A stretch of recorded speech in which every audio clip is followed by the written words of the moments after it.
Guys, this is the page we're going to be working on today. It is in my Strathmore visual journal that has 140-pound watercolor paper in it, but I did gesso my page first. I'm starting out by doing some embossing with this Dina Wakley Media clear stamp called Scribbly Circles Background, and I'm just using some sticky ink to stamp that around my background and then add some Ranger super fine detail embossing powder in white. And I'm trying to get all of the circles to cover my whole background in the center. I'm not worried about it getting like around the edges. Like, I'm not too concerned with that because I had thought that I would maybe put like some circle drywall tape around the edges or something, so I wasn't that concerned with it. So I'm just gonna make sure that most of my page is covered there, and then I'm gonna heat that to melt the embossing powder. The most magical part of doing heat embossing, I think, anyway.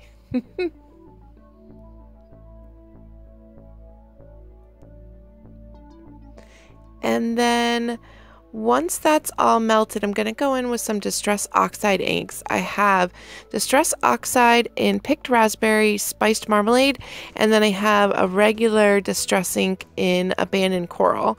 And the only reason I used regular Abandoned Coral and not Oxide is because I don't have that color in Oxide. So I just smooshed them on my craft sheet, added some water, and then smooshed my book into them.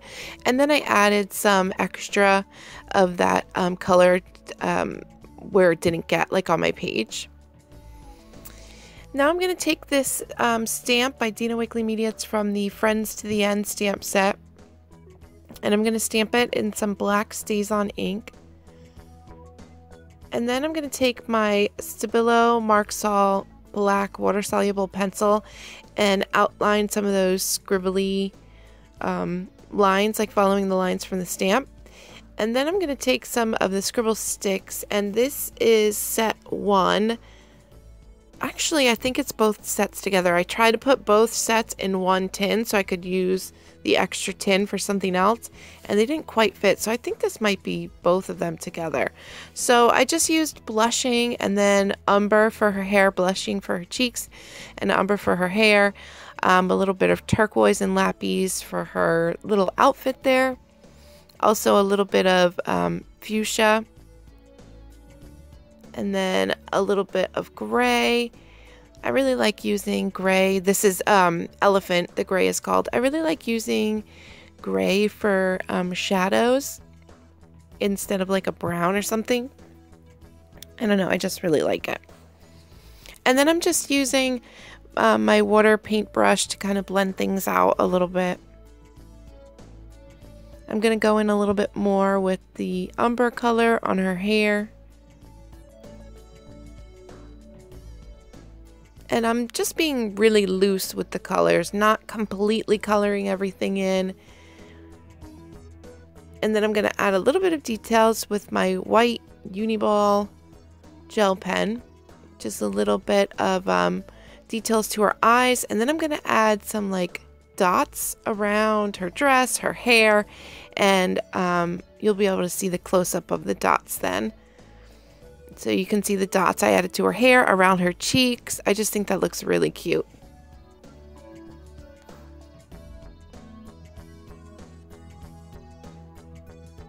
And then I wanted to darken up her cheeks a little bit. They got a little lost with those white dots.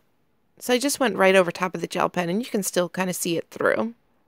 And then I'm going to cut her out as best as I can. I always have a hard time cutting out these scribbly chicks because I never know which scribbly line to follow. And at this point, I was not sure at all what I was going to do with my focal image, so I decided to go back to working on the background. So I'm adding some circle drywall tape.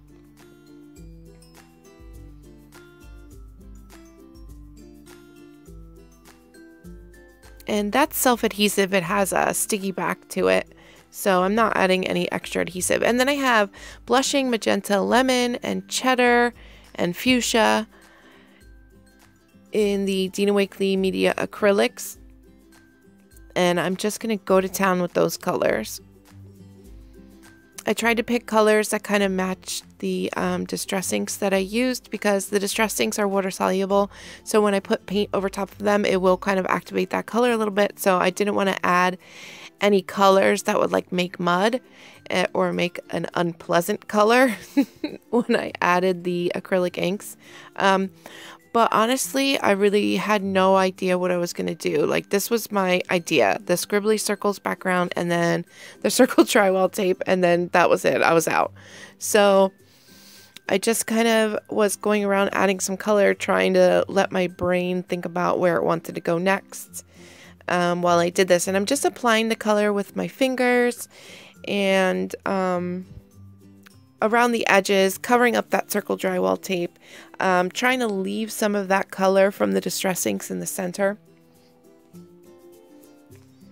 And then I'm adding light touches of the fuchsia around the edges.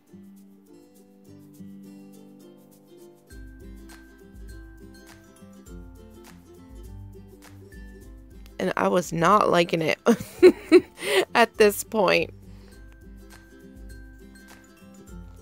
Still trying to figure out what to do. So I'm adding some more paint. And then I thought I'd go in with a glaze. So I have some acrylic glazing liquid in satin by Golden paint, and some of that fuchsia. And I'm just gonna mix, I don't measure it, I just pour out a little. The glazing fluid is so I'm going to apply that around the edges where my drywall tape is, because I wanted it to catch on the texture of the drywall tape.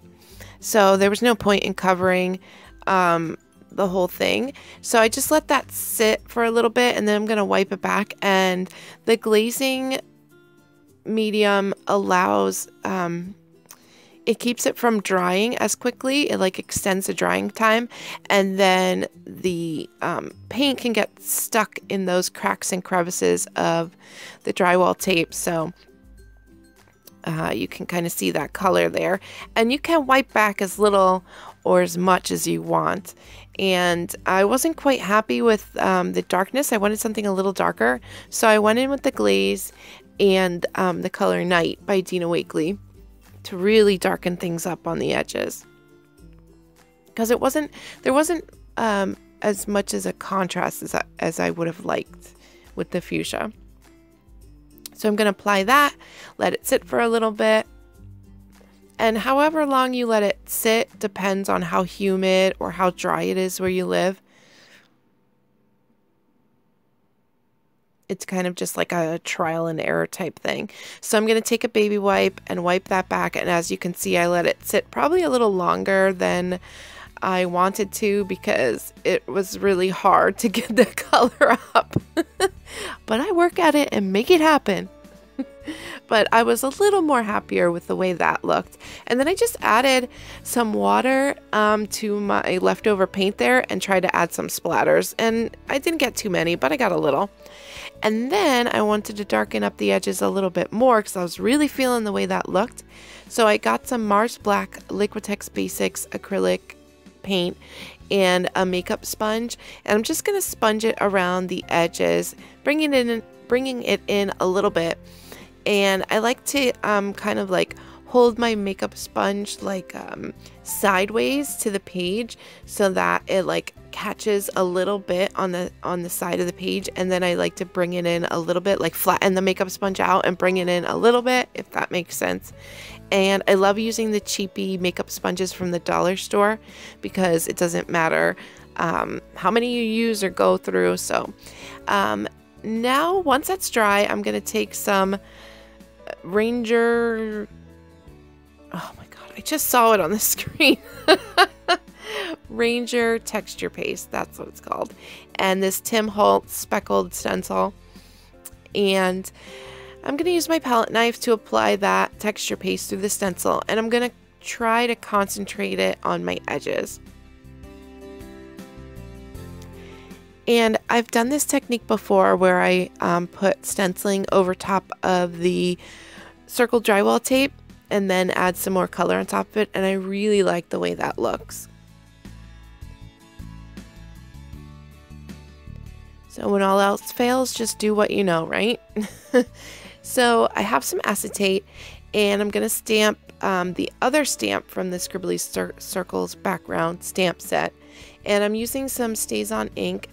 And usually when I stamp on acetate, what I like to do is stamp a bunch of times and then pick the best one, because it's easy to get a messed up impression because it's super slippery. But the first one was turned out pretty good anyway. So now I'm going to take some distress crayons in a whole bunch of colors. I mean, this page is really a color explosion. So I'm just going to run those distress crayons along the texture paste, and it's also going to catch a little bit on that circle drywall tape. And I'm just adding colors that I like: blues, teals, pinks, reds. And then I have this piece of burlap. I figured I was going to make like a little cluster for her to sit on, because I wasn't quite sure how I was going to make this work. So then I took the other stamp from the Circles background stamp and stamped my burlap. I'm just trying to repeat elements to try to bring everything together. And then I have some hot pink thread that I'm going to ball up behind her.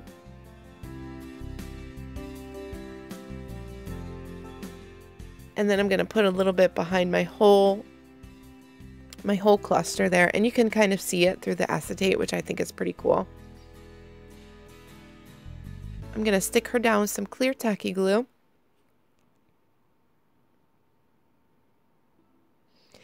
And I'm going to stick that whole thing down with some of that red super sticky tape. I used that because I didn't want to put like liquid glue on the burlap and have it like go through the burlap. So I figured that tape is super strong, so I thought that it would hold and then you wouldn't be able to see it like through the burlap. And then it was like a little too plain, so I'm just adding some more of those distress crayons on the burlap. And then for my main title, sentiment, whatever, I have this strip that was just like an extra piece that I used to take up some paint that was on my jelly plate, and I stamped this stamp that says she believed she could, so she did. And that is from the let me see what that's called. That's from the Scribbly Women, yeah, the Scribbly Women stamp set. And then I'm going to take my favorite cyan blue Daler Rowney acrylic ink and drop some of that right from the dropper onto my page. I love the way that looks against like magentas and reds and yellows. It's just such a pop, and I just love it so much. I can't get enough of it. So yeah, I don't know if my frustration came through in the video, but I was like, how to tie in my embellishment cluster, focal cluster to the background. I really like the background, but I feel like I pulled it off. I was happy enough with it. So, you know, it is what it is. So color explosion done. And I hope you enjoyed my page today. And thank you guys so much for watching, and I will talk to you soon. Bye-bye, guys.